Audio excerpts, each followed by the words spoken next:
In my life, I've never seen such ridiculous behavior amongst young people is probably true. My own son went through a difficult time in life, and I really struggled with how to be the best parent and how to tell him off and how to keep myself sane and how to make sure I wasn't going to be more like my father in discipline.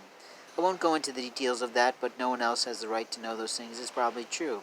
You see, in life, we have moments of time to be who we are. We have moments of time to show people who we are.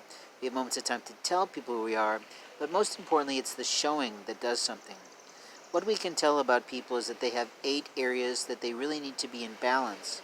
If they're not in balance, then they produce monstrous behavior in the land. The monstrous behavior they produce in the land is usually accosting someone, attacking someone verbally or physically, or literally delving into investigating someone that is a total and complete stranger to themselves merely because they got insulted by the simplest and most harmless of comments. I recall spending 3 to 4 years literally listening to the pastor of my friend's church. Every week I was bored ad nauseum with his sermons, but more importantly, I found the sermons bad because they never actually talked about the love of Jesus. I also found the sermons difficult because what I was hearing in my critical listening skills, in my covert kind of operative way of deciding what is really going on with my friend and why is she being so difficult, that I literally realized what it was. That the pastor was spewing not only hatred, but he was also spewing pompous behavior.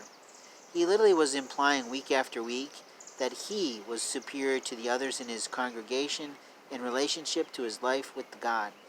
I thought that was a little bit odd because most pastors are trying to raise their church people up so that they produce more loving and kind behavior, not physical assault on someone's life, not medical rights violations, not privacy violations, and most certainly not stalking of any form and any kind.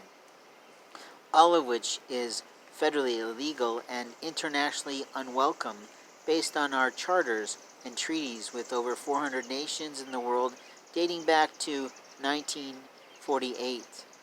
You see, the United Nations decided what the Declaration of Human Rights would be, and of course it's very strongly based on the U.S. Constitution that was handled in 1789.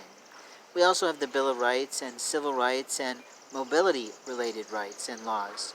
So what I'm talking about today is sort of a grouping of those ideas. That if our life is in balance, we are in balance in 8 areas. I'm going to first read those 8 areas for anybody who wants to take notes in my audio cast. I don't usually give a lesson because if you want to have a lesson, I typically do that when I am literally in my own classroom or my own business office giving information to someone who's paid for me to do so. The 8 areas of life balance are faith, family, friendship, fellowship, finance, fun, and philanthropy. Now maybe that's not 8, but it turns into 8 when we add other parts of this. The right to pursue a faith is enabled by the U.S. Constitution and the First Amendment. The right to choose a life partner is also enabled by the International Declaration of Human Rights, which says that we can choose our life partners however we wish. The right, of course, to pursue friendship is the right to pursue happiness, which is provided by constitutional law in America. The right for fellowship is really the right to assembly, and that's approved by the Bill of Rights, the First Amendment. In terms of finances, the right to earn a living is really implied in the right to pursue happiness, but is most definitely articulated in the 27 articles of the Declaration of Human Rights